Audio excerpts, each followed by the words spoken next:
नमस्कार दोस्तों, स्वागत है YouTube के इस सेशन में आपका। हम लोग यहाँ पे एनसीईआरटी एग्जाम्पलर्स की बातें कर रहे थे और पिछले 3 लेक्चर से यही बातें हो रही है ना।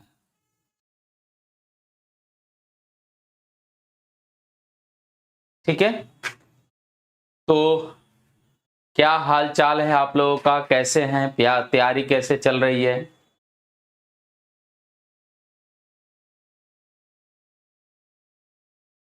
सेशन को आप लोग शेयर करिए, लाइक करिए। प्रणव जी नमस्कार, रुपेन जी गुड इवनिंग, गुड इवनिंग सभी को, गुड इवनिंग। सर 1 to 5 का बैच स्टार्ट कीजिए प्लीज सर।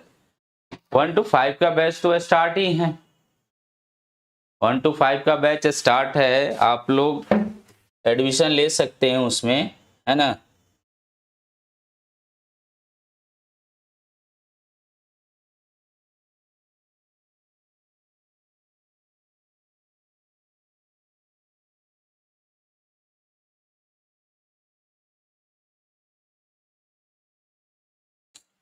चलिए हम लोग स्टार्ट करेंगे। आज स्टार्ट क्या होगा, फाइल किसमें था जी? मैं स्टूडियो वन,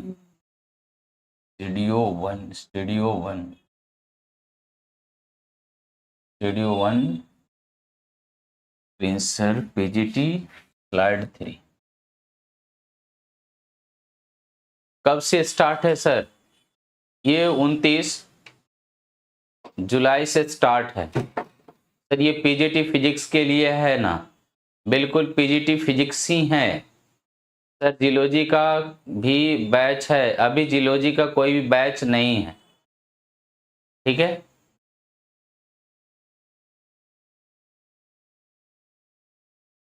चलिए तो देखिए हम लोग यहाँ पे ये chapter number, NCERT chapter number आपका 3rd दिख रहा होगा। इस चैप्टर में हम लोग कुल मिलाकर ये बात करेंगे कि कोई बॉडी है वो सरल रेखा में गति करती है तो क्या क्या होता, ठीक है। 11th और 12th के बैच 5 अगस्त से स्टार्ट कर दीजिएगा, बिल्कुल पेन जी 5 अगस्त से स्टार्ट हो जाएगा आपका बैच, है ना।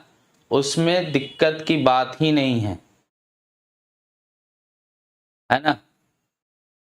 तो हम लोग आज स्टार्ट करेंगे कि अगर कोई बॉडी स्ट्रेट लाइन मोशन कर रहा हो तो उसमें क्या क्या चीजें होती है। तो दोस्त आज मैं आप लोग कुछ इसके रिलेटेड थ्योरी मैं बताऊंगा, देन आप लोगों को फिर क्वेश्चन सोल्व कराऊंगा। अगर मैं क्वेश्चन सोल्व कराने बैठूं तो फिर दिक्कत हो जाएगा और कुल मिलाकर समझ में नहीं आएगा, है ना। तो इसलिए देखिए कुछ इस तरह का ये फिगर है और ये अगर आपको स्लोप वगैरह इससे नहीं पता है तो ये नहीं बन पाएगा, ठीक है। बिल्कुल नमस्कार पुरुषोत्तम जी, है ना। और सेशन को लाइक करते रहिए और शेयर करते रहिए, है ना। तो यस हम लोग देखिए सबसे बड़ी बात है कि आप फिजिक्स पढ़ रहे हैं और फिजिक्स के क्वेश्चन सोल्व कर रहे हैं, तो ये होता है आपका काइनेमेटिक्स। और काइनेमेटिक्स में आपका 1D और 2D ये आपको दोनों पढ़ना है, ठीक है। क्या पढ़ना है? 1D और 2D ये दोनों पढ़ना आपको। तो मैं पहले थोड़ा सा रिव्यू दे देता हूं इस लेसन का कि इसमें पढ़ना क्या है, और थोड़े थोड़े सबको मैं बता दूंगा कि इसमें क्या क्या होता है और कैसे किया जाता है। देन हम लोग आएंगे अपने क्वेश्चन पर। तो स्टार्ट करते हैं यहीं से, वो चीज है जो हम लोग को पढ़ना है। जब भी हम लोग बात करेंगे स्ट्रेट लाइन मोशन की, स्ट्रेट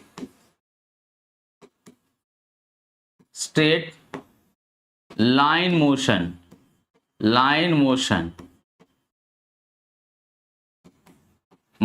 की, तो जब भी स्ट्रेट लाइन मोशन की बात करेंगे यानी सरल रेखीय गति की, सरल रेखीय रेखीय गति की।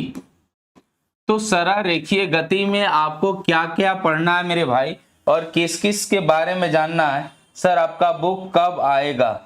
पुरुषोत्तम जी मेरा बुक नहीं है, है ना, ठीक है, हम लोग बुक नहीं निकाले हैं, प्लेटफॉर्म से बुक है, आप उसको परचेज कर सकते हैं, है ना। और बैच अगर आप लेते हैं तो बहुत सारा चीज आपको मिलेगा बैच में भी। देखिए सरल रेखीय गति की अगर हम बात करते हैं तो सबसे पहले आपको पोजीशन के बारे में भली भांति पोजीशन चीजें आनी चाहिए कि पोजीशन स्थिति क्या होती है, स्थिति क्या होती है। क्योंकि जब भी आप मोशन वर्ड सुनिएगा तो मोशन वर्ड में आपका स्थिति रहेगा ही रहेगा, ठीक है। उसके बाद आपको पढ़ना है डिस्टेंस के बारे में, डिस्टेंस क्या होता है, यानी आप दूरी की बात करते हैं, दूरी क्या होता है उसके बारे में। उसके बाद तीसरा है डिस्प्लेसमेंट के बारे में, डिस्प्लेसमेंट के बारे में, डिस्प्लेसमेंट यानी विस्थापन के बारे में आप पढ़िएगा। और बिल्कुल इसी तरह बैच में भी क्लास चलता है, दोनों मीडियम में, हिंदी और इंग्लिश दोनों मीडियम में, है ना। डिस्प्लेसमेंट के बाद आप बात करिएगा वेलोसिटी की, वेलोसिटी यानी वेग की हम बात करेंगे, वेग क्या होता है। उसके बाद यहीं से आपका चर्चा चल जाता है वेग के साथ साथ किसकी, तो वेग के साथ साथ आपका स्पीड का भी चलता है कि स्पीड होता क्या है, यानी कि आपका चाल क्या होता है, आप चाल से क्या समझते हैं। उसके बाद चर्चा चलता है भाई कि आपका एक्सेलरेशन त्वरण क्या होता है। और एक और टर्म आता है जो आपका 7 टर्म है रिटार्डेशन, रिटार्डेशन यानी मंदन की बात करते हैं। तो ये सब टर्म आपका मंदन, हाँ मंदन की बात करते हैं। तो ये सारे टर्म के बारे में आप अगर अच्छे से जान रहे हैं, सर प्लेटफॉर्म में आ गए हैं सर, ठीक है, तो ये आप अच्छे से जान रहे हैं कि ये सारे चीज अगर अच्छे से आपको आती है तो आप जो 1D मोशन चैप्टर है उसमें आप बेहतरीन करिएगा। और यही छोटी छोटी बातें आपको सारी जाननी है। तो अभी इस छोटी छोटी बातें पे हम लोग गौर करेंगे, फिर आगे कुछ और बातें होंगी, देन क्वेश्चन हम लोग सोल्व करेंगे। क्योंकि मैं नहीं चाहता हूं कि मैं आपको डायरेक्ट क्वेश्चन बुला के क्वेश्चन बता दूं और बस निकल जाऊं। क्योंकि आप अगर कर रहे हैं तो थोड़ा सा बढ़िया से यहाँ से मैं करा दूं कि ताकि आपको फायदा भी मिल जाए। जब भी हम लोग, मैं बोलूंगा ये चीज आप लोग ध्यान से सुनिएगा, मैं बोलूंगा वो चीज ध्यान से सुनिएगा। जब भी आप स्थिति की बात करते हैं, जब भी आप स्थिति की बात करते हैं, पोजीशन की बात करते हैं, तो पोजीशन का मतलब है कि कोई बॉडी कहां पे है, उसकी पोजीशन क्या है। पोजीशन को कैसे डिफाइन किया जाएगा, पोजीशन क्या है, तो पोजीशन का मतलब होता है कि लोकेशन ऑफ एनी पार्टिकल्स, किसी पार्टिकल का लोकेशन के बारे में अगर अच्छे तरह इंफॉर्मेशन दिया जाए तो उसी को पोजीशन बोला जाता है। जैसे मैं पटना में हूँ, पटना के जो प्लेटफॉर्म कोचिंग है, प्लेटफॉर्म बाय नवीन कुमार सिंह, उसमें मैं अभी क्लास ले रहा हूं। तो मेरा पोजीशन का कोई पूछे या मैं कोई पोजीशन बताऊं तो मुझे पूरे डिटेल्स बताने पड़ेंगे कि मैं कहां पे हूं। तो ये आपकी पोजीशन की बात हुई। पोजीशन आपका वेक्टर क्वांटिटी भी होता है, ठीक है। उसके बाद आपकी बारी आती है डिस्टेंस की। तो मान लीजिए आप कोई दूरी चलते हैं, कितना दूरी आपने चला, है ना, कितना दूरी आपने तय किया, ये आपका जो स्थिति है, यानी दूरी जो आपने तय किया उस दूरी, यानी आप ये बोल सकते हो कि जिस पथ से आप चल रहे हैं उस पथ के कुल लंबाई को अगर माप लिया जाए तो वो क्या बता देगा, दूरी को बता देगा। क्या बता देगा, दूरी को बता देगा मेरे भाई। तो दूरी आपका ये सब टर्म है। आपका विस्थापन क्या है, डिस्प्लेसमेंट क्या है, तो minimum distance between two positions of the body. Sir आपके यहाँ पीजीटी जूलॉजी की क्लास नहीं होती है क्या? नहीं मेरे यहाँ तो क्लास नहीं चलती है पीजीटी अभी, है ना, जियोलॉजी की। डिस्प्लेसमेंट का मतलब है कि आपका न्यूनतम दूरी चली गई हो, या न्यूनतम दूरी को, दो पोजीशन या दो स्थिति के बीच की न्यूनतम दूरी को हम लोग विस्थापन कहते हैं। क्या कहते हैं? विस्थापन। तो ये आपके विस्थापन के हो गए। वेलोसिटी जो है आप पढ़िएगा तो वेलोसिटी आपका क्या है? Vector quantity. और वेलोसिटी क्या है? इसको हम लोग rate of change of displacement बोलते हैं। Rate of change of displacement बोलते हैं, डिस्प्लेसमेंट बोलते हैं। यानी कि विस्थापन की जो विस्थापन है उसके दर को हम लोग क्या बोलेंगे? विस्थापन के दर को हम लोग या बोल सकते हैं rate of change of positions, of position with respect to time. Time के सापेक्ष, समय के सापेक्ष, समय के सापेक्ष अगर हम बात करते हैं किसका? समय के सापेक्ष अगर हम वेग की समय के सापेक्ष स्थिति में परिवर्तन की दर को, परिवर्तन की दर को वेग कहा जाता है। ये सबको पता है ना? परिवर्तन की दर को वेग कहा जाता है। ठीक है ना? तो ये आपका परिवर्तन का दर बोला गया। उसी तरह हम लोग ये आपकी स्पीड की बात करेंगे तो स्पीड क्या हो जाएगा? ये आपका रेट ऑफ डिस्टेंस की बात करें, रेट ऑफ डिस्टेंस की बात करें तो रेट ऑफ डिस्टेंस क्या कहला जाएगा? आपका स्पीड कहलाएगा। एक्सेशन अगर rate of change of velocity with respect to time की अगर बात करते हैं तो एक्सेशन कहला जाएगा। और रिटार्डेशन नेगेटिव ऑफ एक्सेशन अगर होगा तो रिटार्डेशन कहला जाएगा। यानी एक्सेलेरेशन और रिटार्डेशन का मतलब है एक्सेशन वेलोसिटी के स्पीड को बढ़ाता है ना? यानी आप वेलोसिटी इंक्रीज कराएगा और रिटार्डेशन क्या कराएगा? डिक्रीज कराएगा, है ना? तो ये सब चीज इसमें पढ़ना था। ठीक है, चलिए हम लोग क्वेश्चन पे आते हैं। क्वेश्चन ग्राफ से रिलेटेड है मेरे भाई। तो यहाँ पे देखिए दिए गए ग्राफ में, ग्राफ चित्र 1.1 में केवल एक ग्राफ ऐसा है जिसमें समय अंतराल 0t के लिए औसत वेग एक उपयुक्त रूप से चुने गए समय t के लिए शून्य हो सकता है। यह कौन सा ग्राफ होगा? यानी आपका ये ग्राफ बताना है कि औसत जो वेग है ना, किसी टाइम के लिए ये शून्य कब हो सकता है। सर 40 नंबर का जो जीएस है उसका तैयारी कहाँ से करें? थोड़ा गाइड कर दीजिए सर। भाई आप तैयारी कहीं ना कहीं से जुड़ के करिएगा, आप यहाँ जुड़िए, है ना। चलिए, तो यहां से आपसे बोला गया कि ये औसत वेग, तो मैं सबसे पहले आपको औसत वेग के बारे में बता दूं। औसत वेग क्या होता है? औसत वेग अगर आप बात करते हैं तो आपका क्या हो जाएगा?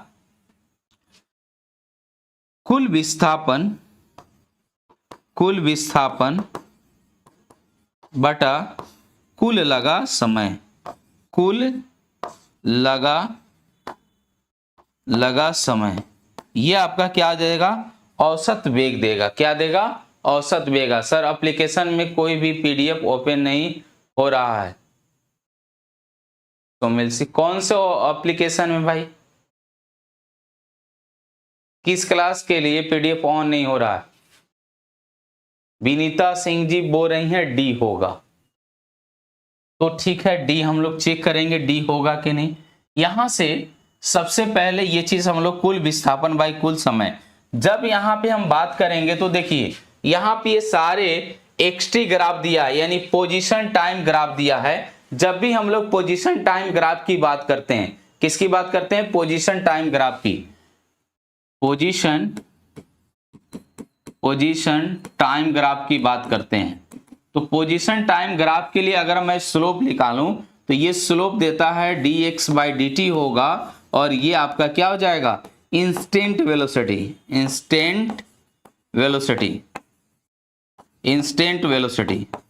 है ना, इंस्टेंट वेलोसिटी। ठीक है, उसके बाद आपका अगर मैं इसको एक बार और डिफ्रेंशिएट कर दूं तो ये मिलेगा dv/dx मिलेगा, और ये दे देगा आपका एक्सेलरेशन।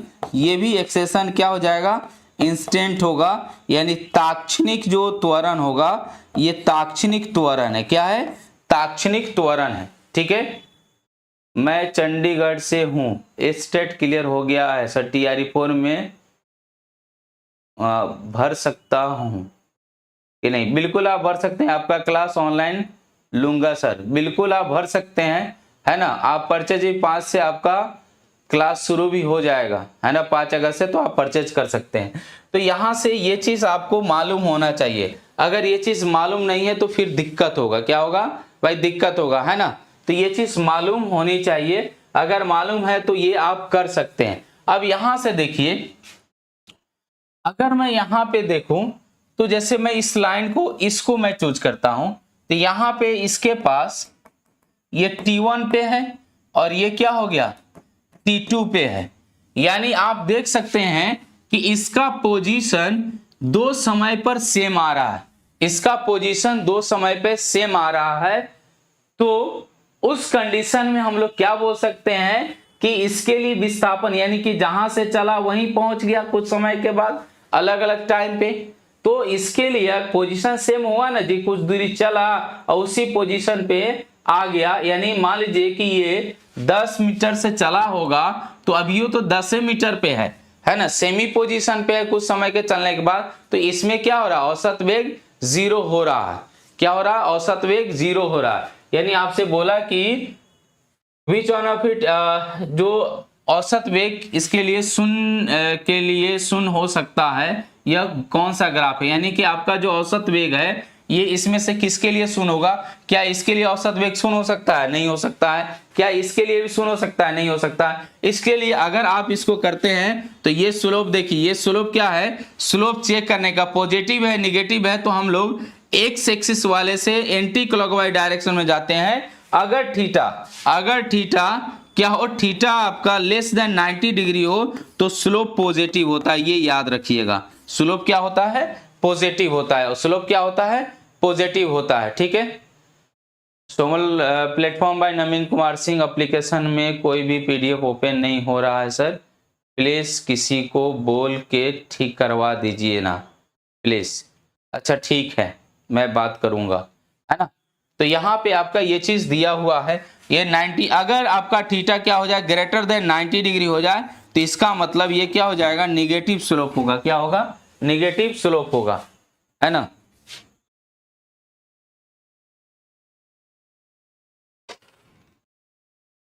थोड़ा चाय पी लूं भाई, ये निगेटिव स्लोप होगा। अब क्या हो जाएगा, अगर मैं बात करूं यहाँ पे, अगर मैं बात करूं इसके लिए, तो देखिए ये आपका, अगर ये इधर से एंटी क्लॉकवाइज, तो ये थीटा क्या हो जाएगा, ग्रेटर देन 90 डिग्री, तो ये निगेटिव स्लोप दे रहा है। क्या दे रहा है, निगेटिव स्लोप दे रहा है। और यहां पे देखा जाए तो देखिए, यहां पे फिर ये आपका t इक्वल टू, देखा जाए तो ये आपका टाइम t इक्वल टू क्या बता रहा है, ये आपका एक्सिस, यहाँ पे पोजीशन ये 0 पे आया है और फिर बढ़ गया। तो यहाँ पे ऐसा नहीं है कि आप स्लोप, आप ये बोल सकते हैं कि इसका जो स्लोप है वो 0 हो जाएगा। लेकिन यहाँ पे ये देखा जा रहा है कि जो d आपका dx/dt है, यही चेंज क्या हो जा रहा है, 0 हो जा रहा है। जब चेंज 0 हो जाएगा तो उस कंडीशन में आपका option number B is correct हो जाएगा। इससे ये चीज किनको नहीं समझ में आए आप कमेंट करके बताइए, ठीक है।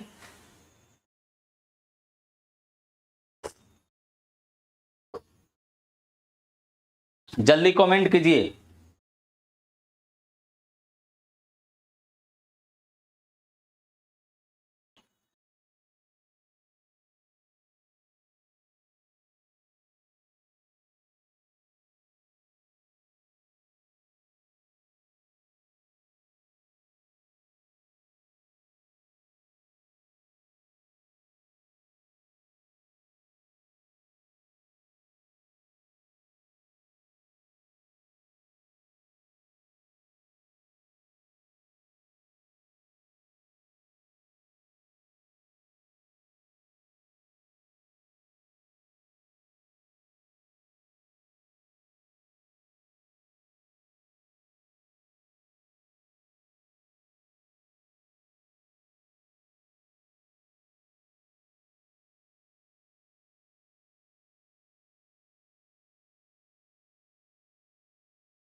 चलिए, किसी को दिक्कत हो?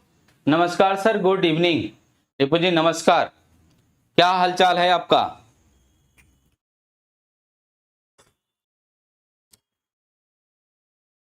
सेशन को आप लोग शेयर करिए भाई। चलिए, अगला कुछ क्वेश्चन ये दिया है, ये बोला है कि ये लिफ्ट 8वीं मंजिल से नीचे आ रही है। मान लीजिए कि कोई लिफ्ट है जो 8वीं मंजिल पे है, ये है आपका 8th मंजिल, और इससे ये नीचे आ रही है, नीचे की तरफ आ रही है। कौन भाई? लिफ्ट। और चौथी मंजिल पर पहुंचने वाली है, यानी कि ये 8वीं मंजिल से चढ़कर ये 8वीं मंजिल है, और कहां पहुंच गई? चौथी मंजिल पे। यदि सभी राशियों के लिए भूतल को मूल बिंदु तथा ऊपर की ओर धनात्मक दिशा ले तो निम्नलिखित में से कौन सा सही होगा? यानी यहां पे बोला गया ये ग्राउंड है, ठीक है। अब ग्राउंड के सारे ऊपर वाले जो चीजें हैं उसको धनात्मक लेना है, और नीचे वाले चीजें हैं जिसको क्या लेना है? ऋणात्मक लेना है। क्या लेना है? ऋणात्मक लेना है। जरा अच्छा से समझिएगा, ठीक है, जरा अच्छा से समझिएगा, ये बहुत कंफ्यूजन वाला क्वेश्चन है। तो बोला है यहां पे ये जो आपका x है, ठीक है, और आपके v के बारे में और a के बारे में बोल रहा है कि ये क्या होंगे। तो इसके लिए अगर मैं देखूं तो पहला x की बात करूं, यानी कि डिस्प्लेसमेंट की बात कर रहा है, ठीक है, विस्थापन की बात कर रहा है। तो डिस्प्लेसमेंट क्या होगा? ये आपका लेस देन 0, यानी कि ये अगर x है तो ऊपर से नीचे की तरफ आ रहा है, तो विस्थापन क्या हो जाएगा? डिस्प्लेसमेंट, विस्थापन आपका क्या हो जाएगा? निगेटिव रहेगा। विस्थापन क्या हो जाएगा? निगेटिव रहेगा। लेकिन अगर मैं यहां पे बात करूं किसकी? वेग की, तो वेग क्या हो रहा है ना? वेग आपका क्या हो रहा है? वेग की अगर बात की जाए तो वेग क्या हो रहा है? वेग आपका नीचे के डायरेक्टेड है, नीचे के तरफ है। तो नीचे के तरफ है तो उस कंडीशन में अपने पास क्या हो जाएगा? देखिए, उस कंडीशन में ये निगेटिव होगा। लेकिन निगेटिव में ये वेग क्या कर रहा है? इंक्रीज कर रहा है। ये वेग क्या कर रहा है? इंक्रीज कर रहा है। तो जब भी वेग इंक्रीज करता है, छत्तीसगढ़ से हूं, पटना में रहना अभी संभव नहीं हो पाएगा, इसलिए आपका ऑनलाइन बैच लेना चाह रहा हूं। बैच का नाम बता दीजिए सर। बैच का नाम है आपका द्रोणा बैच है ना? द्रोणा बैच है। द्रोणा बैच आप परचेज कर सकते हैं फिजिक्स के लिए, जो 5 तारीख से स्टार्ट होगा, ठीक है।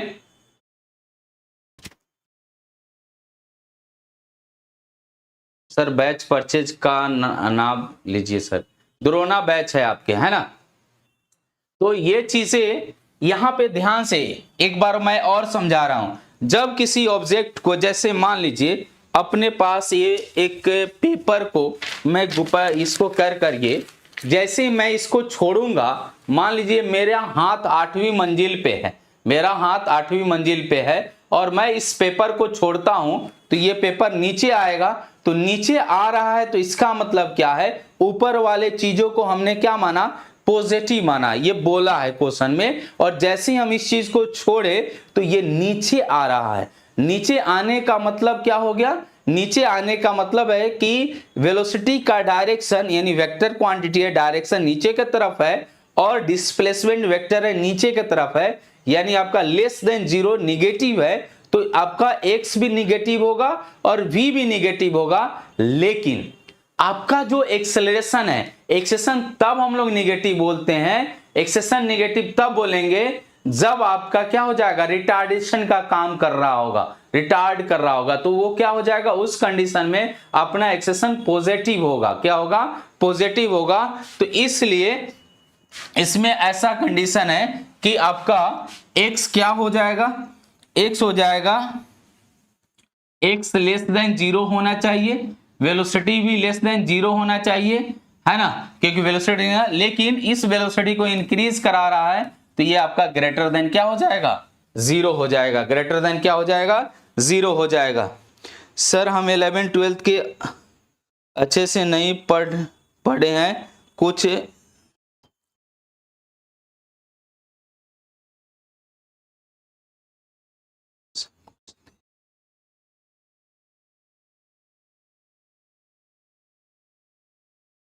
Good evening.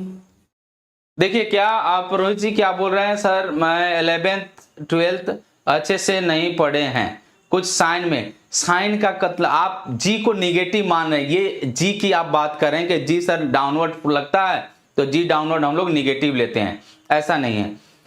जब भी हम लोग एक्सेशन की बात, यहाँ एक्सेशन की बातें हो रही है, जब भी हम लोग एक्सेशन की बात करेंगे, एक्सेशन का काम होता है वेलोसिटी को इंक्रीज कराना, तो पॉजिटिव एक्सेशन वेलोसिटी को इंक्रीज कराता है और निगेटिव एक्सेशन क्या करता है, वेलोसिटी को डिक्रीज कराता है। ये दिमाग में रखिएगा, यही जो निगेटिव एक्सेशन जो वेलोसिटी को डिक्रीज करा रहा है वो क्या हो जाएगा, आपका रिटार्डेशन हो जाएगा। क्या हो जाएगा, रिटार्डेशन हो जाएगा, है ना। तो इसलिए आपका ये पॉजिटिव रहेगा और ये क्या हो जाएगा, दोनों पोर्शन निगेटिव आपके, यानी कि निगेटिव का 0 निगेटिव होंगे, ये टर्म आएगा। ठीक है, चलिए, तो इसके लिए आपका ऑप्शन नंबर क्या हो जाएगा, option number A is correct हो जाएगा। किन्हीं को इसमें दिक्कत हो तो बोलिए, किन्हीं को, एनी पर्सन, किन्हीं को दिक्कत हो तो, विनीता जी आपको कोई दिक्कत, रुपेश जी आप लोग मैसेज भी किए थे ऑप्शन का, शायद कोई दिक्कत हो तो बोलिए, क्योंकि मैं यहां दिक्कत ही सोल्व करने आया हूं और आप लोगों को जॉब दिलाने आया हूं, है ना।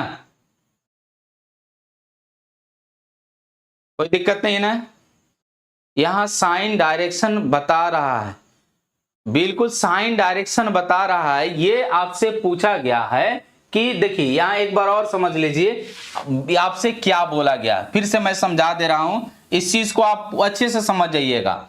मैं ये बोल रहा हूं कि जब भी आप बात करिएगा तो ये आपका पोजीशन है, अब इसकी बात कर रहे हैं, ये आपका धरातल है, अर्थ है, ये क्या है, अर्थ है।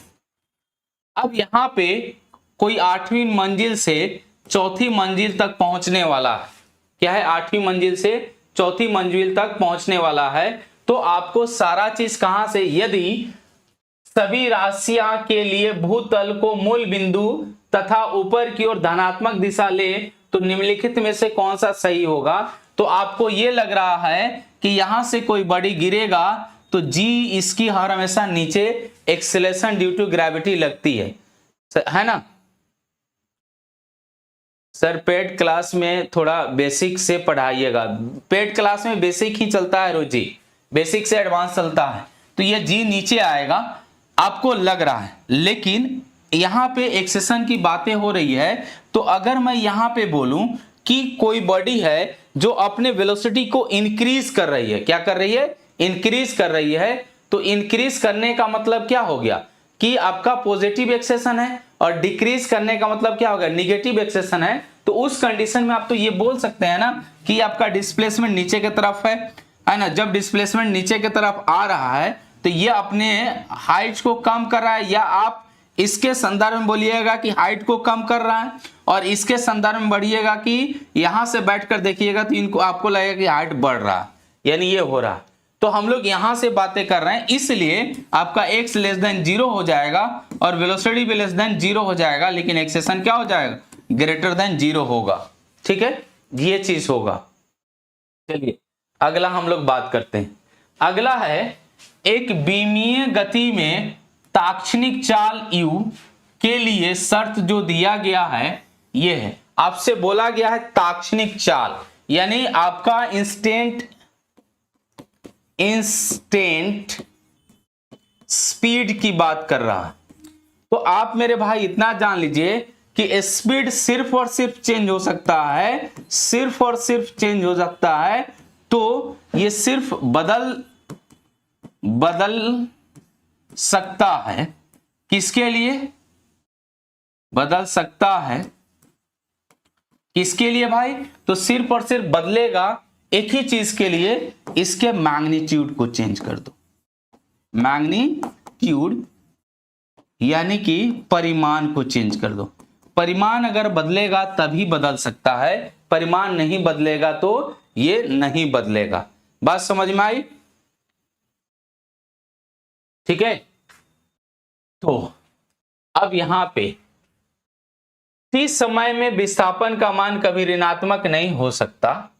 t समय में विस्थापन x के लिए vt और v माइनस vt और ये आपका vt होता है। त्वरण कभी ऋणात्मक नहीं होता, ठीक है, ये तो बिल्कुल गलत है भाई, ऋणात्मक भी तो होता है। गति की दिशा में कभी भी परिवर्तन नहीं होती, ये भी गलत है ना।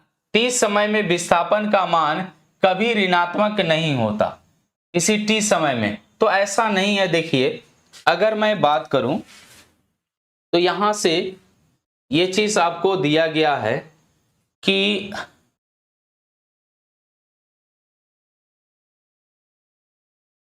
यहां पे अगर एक बॉडी A है, A पोजीशन से B पोजीशन तक जाने में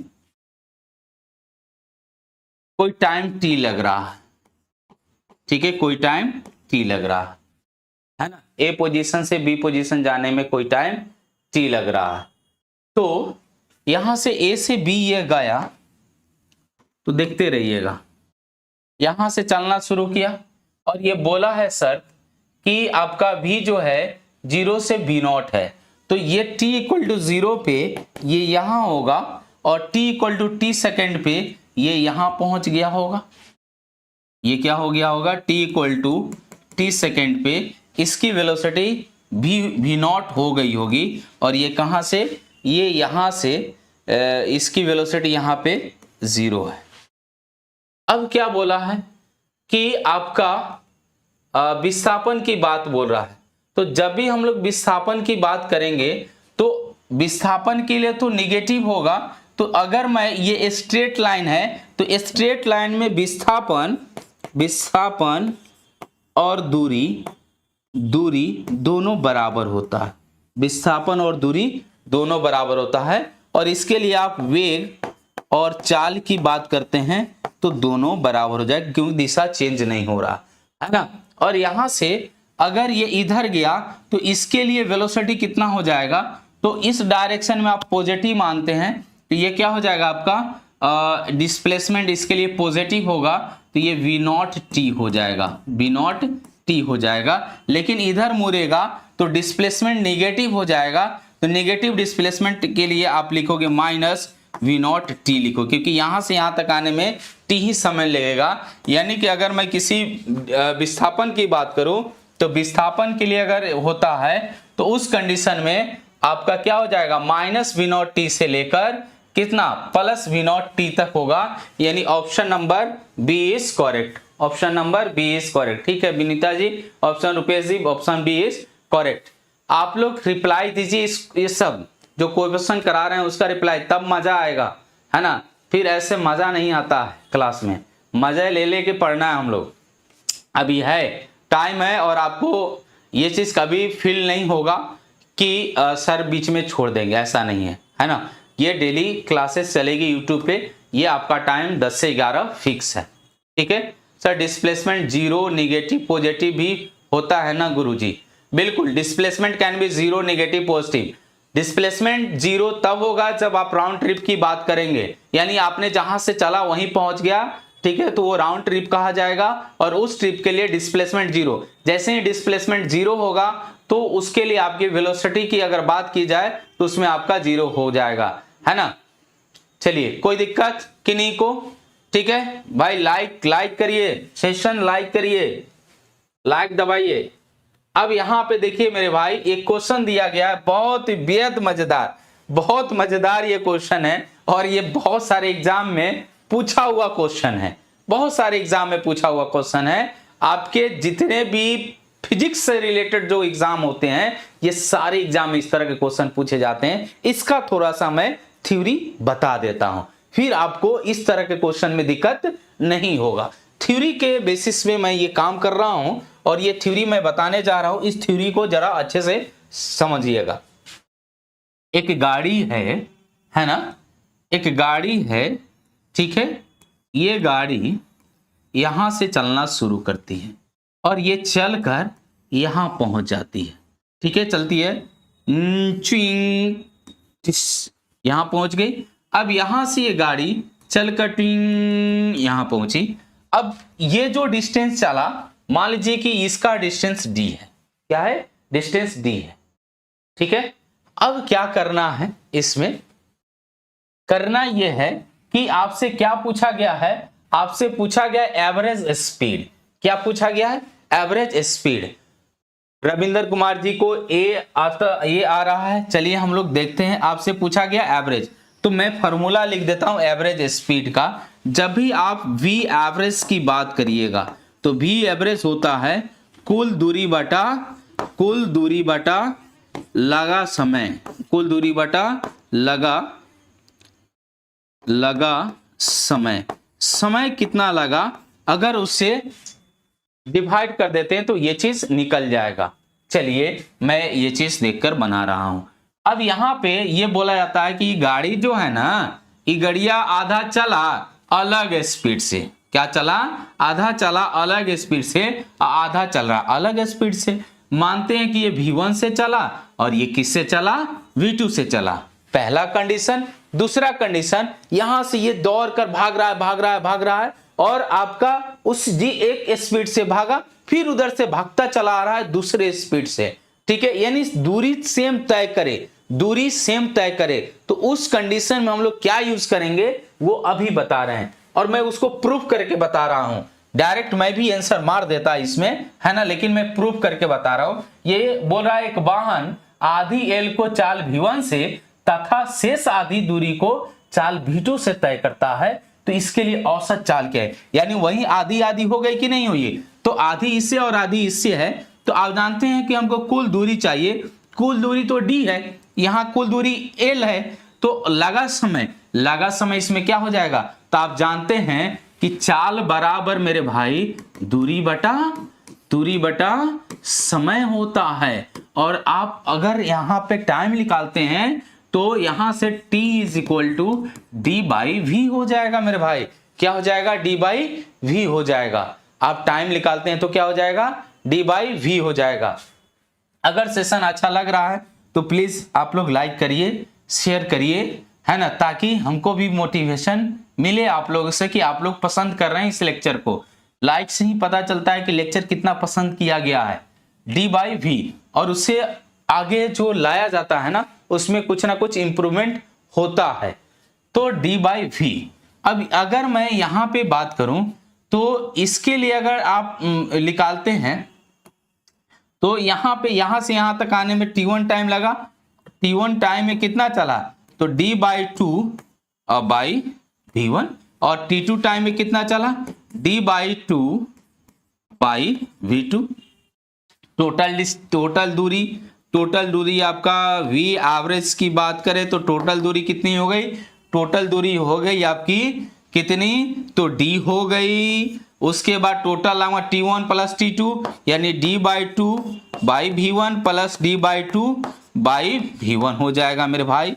v एवरेज जो है वो किसके बराबर हो जाएगा, तो देखिए d हम कॉमन ले लेंगे तो ये हो जाएगा d/2 कॉमन ले लेते हैं तो ये क्या हो जाएगा 1/v1 प्लस 1/v2 हो जाएगा। यहां तक मेरे भाई किन्हीं को दिक्कत हो तो बताइए, किन्हीं को दिक्कत हो तो बोलिए। ये आपका आ जाएगा कितना, d से d कैंसिल आउट, ये आपको मिलेगा 1/2 है। ऊपर भेज देते हैं, ऊपर भेज देंगे तो ये क्या हो जाएगा, ऊपर भेजने पर ऊपर, अरे ऊपर नहीं, भगवान के पास नहीं बोल रहा हूं, इसको अंश में कर रहा हूं। 1/v यहां से आपका v1 v2 हो जाएगा और v1 प्लस v2 हो जाएगा, और मेरे भाई इसको आप भेजते हैं ऊपर जो अंश होगा नोमिनेटर में, तो ये हो जाएगा 2v1 v2 by v1 plus v2। अब ये बताइए मेरे भाई आंसर इसका क्या होगा, बताइए आप आंसर क्या होगा, है ना। रुपेन जी का सी ऑप्शन आ रहा है। विनीता जी क्या लिखे थे, है ना, तो रुपेन जी आपका सी आंसर बिल्कुल राइट होगा। सी आंसर बिल्कुल राइट होगा, है ना। दीपक जी सी आंसर बिल्कुल राइट होगा। रविंदर जी ए ऑप्शन गलत होगा। रुपेश जी आपका भी सही है। किन्हीं को डाउट हो इस थ्योरी में तो 3 कंडीशन है, सुन लीजिए तीनों कंडीशन को। मैं 3 कंडीशन क्या मैं बोल रहा हूं। अगर कोई गाड़ी बराबर दूरी तय करे अलग अलग स्पीड में, अगर कोई गाड़ी बराबर दूरी तय करे अलग अलग स्पीड में, कोई गाड़ी बराबर दूरी तय करे अलग अलग स्पीड में, तो उसके लिए औसत जो होता है वो 2v1 v2 by v1 plus v2। ये तो हम लोगों ने सुना दिया, लेकिन एप्लीकेशन कैसे होगा। तो एप्लीकेशन करने के लिए आपको करना क्या है कि जैसे आपसे बोल देगा एक गाड़ी है जो 1 किलोमीटर v1 स्पीड से चलती है, दूसरी गाड़ी है जो 1 किलोमीटर v2 स्पीड से चलती है, तो आप बताइए उस गाड़ी का औसत चाल क्या होगा। यानी कि एक गाड़ी अलग अलग दूरी अलग अलग स्पीड से सेम दूरी तय की, उसके बाद बोलेगा एक गाड़ी गोया एक लड़का है जो बाइक से अपने स्कूल तक जाता है आपका v1 स्पीड से, फिर स्कूल से उसी पाथ से वापस आता है किससे, तो v2 स्पीड से, तो उस लड़के का औसत चाल बताइए। तो औसत चाल ऐसे ही लिख लेगा, क्या हो जाएगा औसत चाल के लिए आपका 2v1 v2 by v1 plus v2 हो जाएगा। क्या हो जाएगा 2v1 v2 by v1 plus v2 हो जाएगा। ठीक है, तो ये चीज क्लियर हुआ सभी को, कोई डाउट नहीं न रहा। चलिए ये जो बैच है ये बैच का नाम बदल गया है, ये आपका फिजिक्स का ही बैच आ रहा है, ये बैच का नाम बदल गया है। इस बैच का नाम है आपका, ये जो बैच आपको मिल रहा है ये आपका द्रोणा बैच करके मिलेगा। ये आपको क्या मिलेगा, ये आपको द्रोणा बैच करके मिलेगा। द्रोणा बैच आ रहा है, ठीक है, ये आपका द्रोणा बैच के नाम से मिलेगा, है ना। तो आप इस बैच में क्या क्या कर सकते हैं, देखिए जब भी आप इस बैच को परचेज करते हैं ये आपको 5 अगस्त से शुरू होगा। ठीक है, आप सर्च करिएगा द्रोणा बैच, क्या द्रोणा बैच सर्च करिएगा, तो द्रोणा बैच में आपको द्रोणा बैच 5 अगस्त से स्टार्ट होगा। ठीक है, इससे 5 अगस्त से स्टार्ट होगा। और आपका इस द्रोणा बैच के लिए जो आपका फी है वो 990 है, 999 ऑनलाइन फी, जिसमें आपका कॉमन पेपर भी पढ़ाया जाएगा। जो आपका कॉमन पेपर है उस कॉमन पेपर को भी इसमें क्या किया जाएगा, पढ़ाया जाएगा। ये आपका कॉमन पेपर है।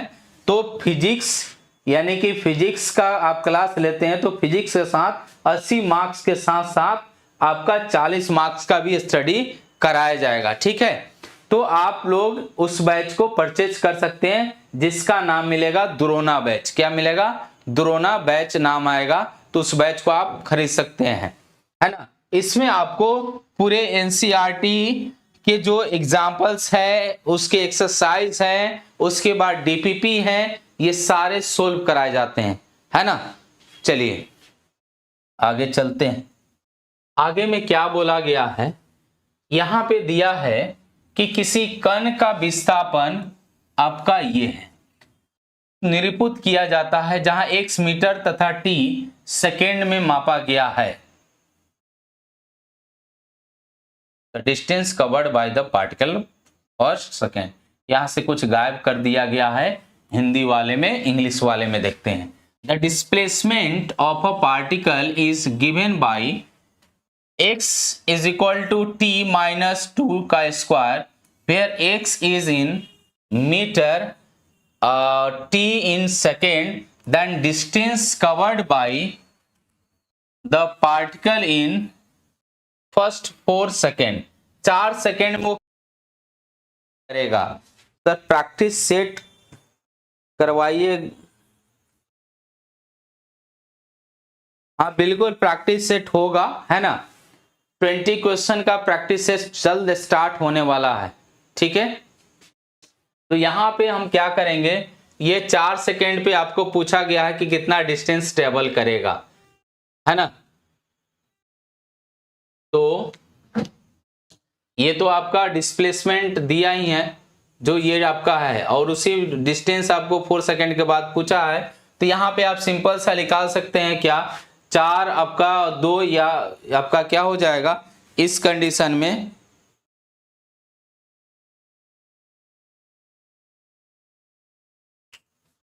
हाँ 1 मिनट, आपका ये चीज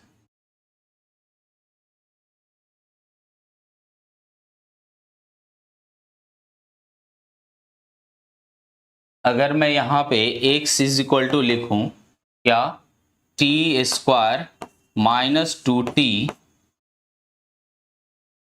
यानी 4t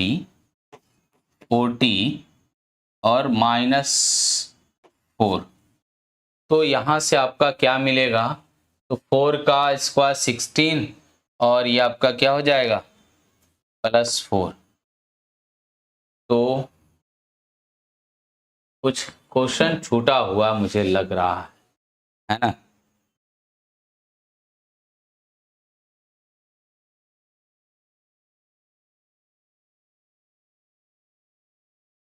रमेंद्र जी का 12 मीटर आ रहा है, विनीत जी का 4 मीटर आ रहा है। पोजीशन दिया गया डिस्प्लेसमेंट ऑफ द पार्टिकल, तो इसकी वेलोसिटी क्या हो जाएगी, अगर वेलोसिटी निकाला जाए तो वेलोसिटी 2 मीटर पर सेकेंड आएगी, और 4 सेकेंड के बाद इसकी वेलोसिटी, ठीक है। यहाँ से देखिए कुछ नहीं, यहाँ पे सेम ये इंग्लिश में वही कंडीशन है। यहाँ से आपको डिस्प्लेसमेंट दिया गया है तो आप वेलोसिटी निकाल लीजिए। आप dx/dt करिएगा तो वेलोसिटी कितना निकल के आएगा ये देख लीजिए। जब भी यानी आपके पास ये चीज टर्म आया, इस टर्म को अगर आप करते हैं तो कितना आ जाएगा 2t और माइनस कितना 4 हो जाएगा, 2t माइनस 4 हो जाएगा, है ना। और यहाँ से आपको ये कितना समय में ये चला होगा, तो ये आपका स्पीड है, क्या है ये आपका स्पीड आ गया। तो distance covered by the particle for 4 second, 4 second में वो डिस्टेंस कितना चलेगा, तो 4 सेकेंड में आपका डिस्टेंस अगर देखा जाए तो यहाँ से आपका कुछ गड़बड़ है क्या, डिस्टेंस कवर्ड बाय द, ऐसे तो v is equal to 2 into 4 -4, तो ये 8 -4 ये आपका 4 हो जाएगा। Displacement of particle given by, कुछ लगता है छूटा हुआ है ना। 4 सेकेंड गिवन है सर, रुपये टी का वैल्यू 4 सेकेंड गिवन है, बिल्कुल 4 सेकेंड गिवन है, और इसके लिए आ रहा है आपका 4 मीटर, क्या आ रहा है 4 मीटर आ रहा है, ठीक है। ये 16 मीटर कैसे होगा, 4 2 2 का स्क्वायर,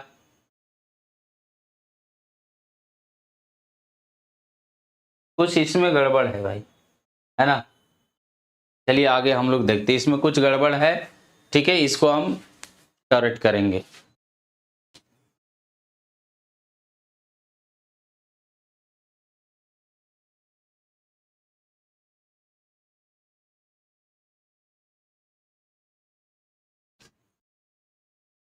चलिए, एक बोला है किसी मेट्रो स्टेशन पे कोई लड़की एक रुके हुए एस्केलेटर पर t1 सेकेंड में ऊपर चढ़ती है, यदि वह एक्सेलरेटर पर खड़ी रहे तो एक्सेलेटर t2 सेकेंड में ऊपर ले जाता है, यदि वह चलते हुए एक्सेलेटर पर अपनी पूर्व गति से ऊपर की ओर चढ़े तो ऊपर तक पहुंचने में लगा समय कितना होगा। तो जब आप इस तरह के क्वेश्चन देखते हैं तो इस तरह के क्वेश्चन के लिए जो हम लोग यहाँ पे टोटल लगा समय निकलता है, टोटल लगा समय यानी टोटल टाइम जो होता है, इसका डायरेक्ट जो हम लोग फॉर्मूला लिखते हैं ये होता है T1 T2 by T1 plus T2 हो जाएगा, T1 T2 by T1 plus T2 हो जाएगा, क्या हो जाएगा T1 T2 by T1 plus T2 हो जाएगा।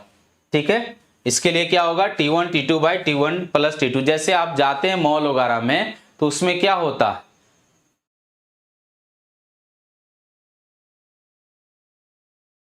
उसमें क्या होता है, जब मॉल में आप जाते हैं तो जैसे मान लीजिए एक्सीलरेटर खराब है, तो एक्सीलरेटर यानी जो आपको ऊपर ले जाता है दूसरे ताले पे, है ना, या किसी आप जैसे आप मेट्रो शहर में गए हैं तो वहां ऊपर अगर ले जाता है, तो उस कंडीशन में अगर देखा जाए तो जैसे मान लीजिए किसी खराबी की वजह से आपका एक्सीलरेटर रुक गया, तो आप उसको चढ़ के चलते हैं, जैसे सीढ़ी की तरह चलते हैं। अब क्या हुआ, दूसरा कंडीशन बोला कि जब एक्सेलरेटर क्या कर रहा है, एक्सेलरेटर आपका चल रहा है, आप उस पे खड़े हैं, एक्सेलरेटर चल रहा है, आप उस पे खड़े हैं, तो उस कंडीशन में आपको ये चीज बोला है कि पहला आपको लड़के कि रुके हुए एक्सेलरेटर पे T1 टाइम में, T1 सेकंड में चलती है, और यदि वो एक्सेलरेटर खड़ा होकर एक्सेलरेटर T2 सेकंड में ऊपर पहुंचा है, यानी चल रहा है तो अलग सेकंड लेगा। तो दोनों अगर उस एक्सेलरेटर भी चल रहा है और उस पे लड़की भी चल रही है, तो उसके लिए टाइम हम लोग निकालते हैं। तो ये टाइम निकल के आता है क्या, T1 T2 by T1 plus T2 आएगा, T1 T2 by T1 plus T2 आएगा, है ना। तो ये इसके लिए आप फॉर्मूला ये याद रखिएगा, जिस तरह वो V2 V1 V2 by V1 plus V2 आया था, तो उसी तरह ये T1 T2 by T1 plus T2। ये होता क्या है, जैसे मैं बता दे रहा हूं, यहां से ये आपका लड़की ये डिस्टेंस यहां तक चली, है ना, तो उसके पास कुछ स्पीड होगा, मान लीजिए कि स्पीड V1 स्पीड से ये T1 टाइम में यहां पहुंची होगी, जो D डिस्टेंस होगा।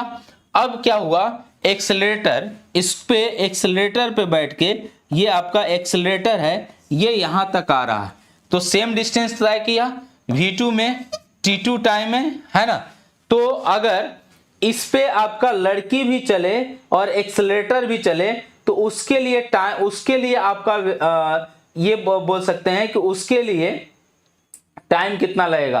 तो इस दोनों का रिलेटिव निकाल लेंगे, इस दोनों का क्या निकाल लेंगे, रिलेटिव निकाल लेंगे, और रिलेटिव वेलोसिटी निकालकर हम लोग टाइम निकालते हैं, रिलेटिव टाइम। तो ये रिलेटिव टाइम जो आएगा वो क्या हो जाएगा, T1 T2 by T1 plus T2 आ जाएगा। तो आपका option number C is correct, option number C is correct. ठीक है, option number C is correct. किन्हीं को डाउट हो तो बोलिए, कोई दिक्कत, किन्हीं को डाउट हो तो बोलिए। और कौन कौन चाहते हैं कि मैं यहां पे जो फिजिक्स के बेसिक मैथ्स है वो करा दूं,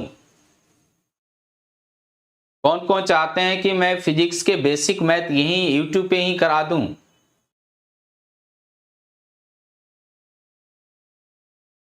चलिए अगला में बड़ा शानदार ये क्वेश्चन है, ग्राफ से रिलेटेड क्वेश्चन है।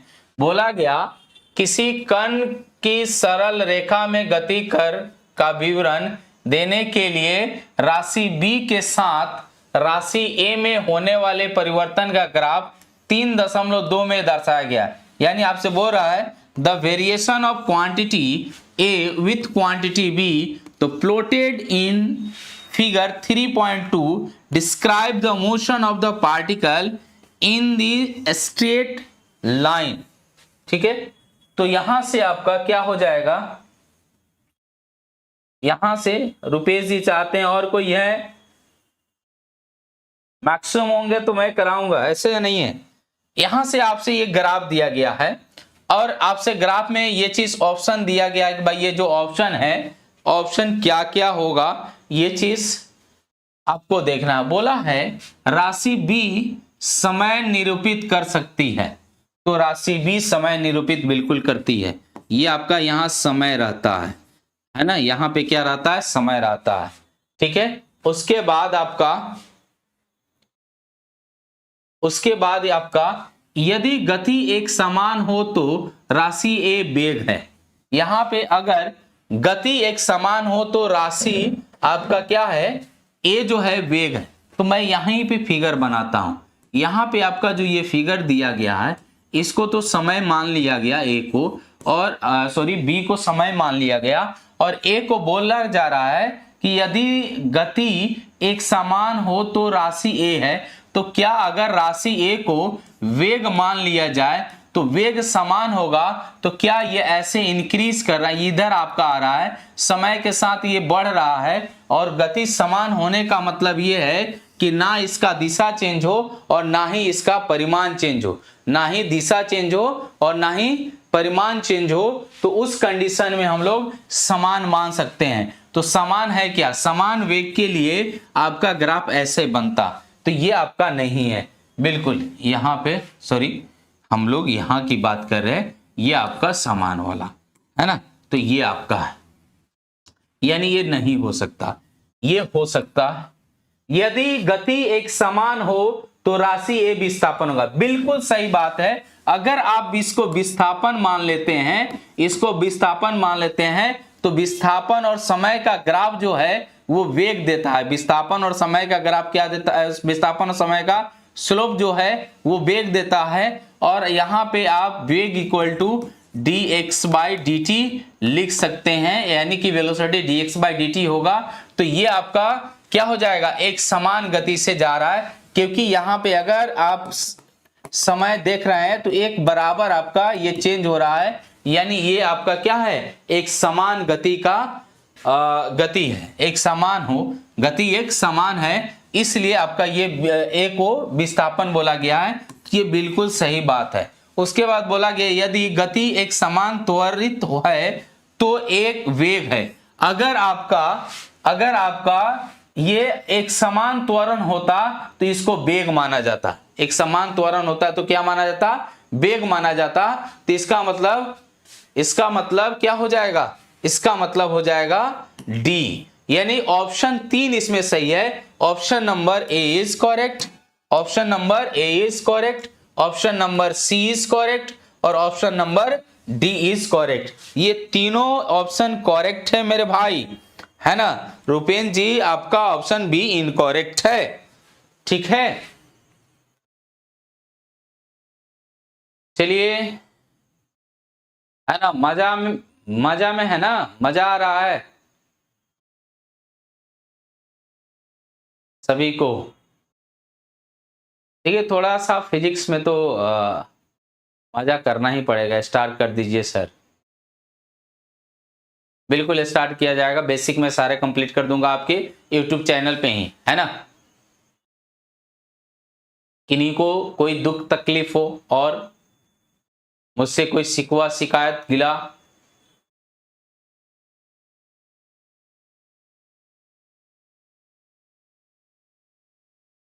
किन्हीं को शिकवा शिकायत हो मुझसे तो बताइएगा, है ना। चलिए अगला हम लोग बात करते हैं। देखिए यहाँ पे पीजीटी मैथ के लिए हमारे कौशलेंद्र सर हैं, है ना। ये लमसम 25 वर्ष के आसपास से, उससे पहले भी से ये सिर्फ और सिर्फ मैथ पढ़ाते हैं और इनके द्वारा कितने भी बच्चे हैं जो आईआईटी में आईआईटीएन और एनआईटीएन है। और आप लोगों को ये गुरुजी हैं जो मिले हैं पीजीटी के फिजिक्स पढ़ाने के लिए, और कितने टीआरई 1, टीआरई 2 और टीआरई 3 की अगर बात करें तो इसमें बहुत सारे इनके स्टूडेंट का रिजल्ट होने वाला है। लेकिन 1, 2 में बहुत सारे को आईआईटीएन एनआईटीएन के साथ साथ अब टीचर भी बना चुके हैं। तो अगर आपके कोई दोस्त हो, है ना, और मैथ पढ़ना चाहते हो पीजीटी के लिए 11th 12th के लिए, तो ये इस बैच को ले सकते हैं, है ना। और ये बैच स्टार्ट हो चुकी है 29 जुलाई से। ये बैच किससे, 29 जुलाई से, है ना। तो ये गुरुओं के गुरु हैं और इनके द्वारा बहुत सारे बच्चे जो है आईआईटी और एनआईटीएन बन चुके हैं और ये अभी भी बना भी रहे हैं। लेकिन ये अब टीचर भी बना रहे हैं, शिक्षक भी बना रहे हैं और इनके बच्चे बहुत सारे स्कूल में भी कार्यरत हैं। कितने बजे से स्टार्ट क्लास है, उज्जवल भट्ट? आपका मैथ का क्लास आपका 10 बजे से स्टार्ट है ना, आप ये चीज ले सकते हैं। उसके बाद देखिए, जब भी हम लोग बात करेंगे, है ना, जब भी हम लोग बात करेंगे इस चीज का, ठीक है, तो यहाँ पे देखिए बाकी ये जो सारे क्वेश्चंस हैं, ये सारे क्वेश्चंस हम लोग अब कल देखेंगे, है ना, क्योंकि टाइम हो चुका है और इंडिकेशन आने लगा है ना, तो ये कल हम लोग देखेंगे। रहा बात आपके इस बैच की, तो ये द्रोणा बैच के लिए आप फिजिक्स की बात कर सकते हैं। आपका सर पीजीटी फिजिक्स का ऑफलाइन क्लास टाइम क्या रहेगी? सर फिजिक्स देखिए 10 से 12 टाइम है, क्या है, 10 से 12 टाइम है मेरा फिजिक्स का। यूट्यूब पे फिजिक्स का क्लास आपका स्टार्ट करते हैं। यूट्यूब पे तो आपका डिस्कशन वगैरह चल रहा है और उसमें भी जो थ्योरी रहता है वो मैं क्लियर कर देता हूँ, है ना। और अगर आपको अच्छे से पढ़ना है, ठीक है, जीरो से हीरो तक जाना है तो आप ले सकते हैं। अगर आप कभी पढ़े हुए हैं, कोई बैच आप लेके पढ़े हुए हैं, तो आप मुझसे यूट्यूब के माध्यम से, और साथ ही साथ आपका स्टार्ट होने वाला है 20-20 क्वेश्चन का टेस्ट, है ना, तो उस माध्यम से आप जुड़ सकते हैं, ठीक है। अगर आपको जीरो से पढ़ना है तो आप बैच परचेज करिए और उसको पढ़िए, बेहतरीन तरीके से पढ़ाया जाएगा। दोनों हिंदी इंग्लिश दोनों मीडियम में क्लासेस चलती है, कोई दिक्कत नहीं होने वाली है। सारे जिस तरह मैं यूट्यूब पे पढ़ाता हूँ उसी तरह मैं क्लासरूम में भी पढ़ाता हूँ। मेरे पढ़ाने का तरीका सेम ही है, कोई अलग नहीं हो। क्लास में कुछ और अलग चलता है और यहाँ कुछ अलग चलता है, ऐसा कुछ नहीं है, ठीक है।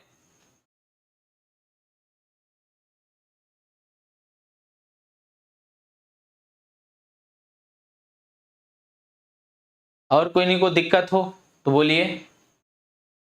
ऑफलाइन क्लास आपका चल रहा है Bhikhna Pahari main office, platform by Namesh Kumar Singh, ठीक है, platform by Naveen Kumar Singh, main office जो है हेड ऑफिस भिकना पहाड़ी, वहां से आपका पीजीटी का बैचेज वहीं से चल रहा है सारे, है ना। फिजिक्स क्लासेज आपका 10 से 12 चलती है, ठीक है।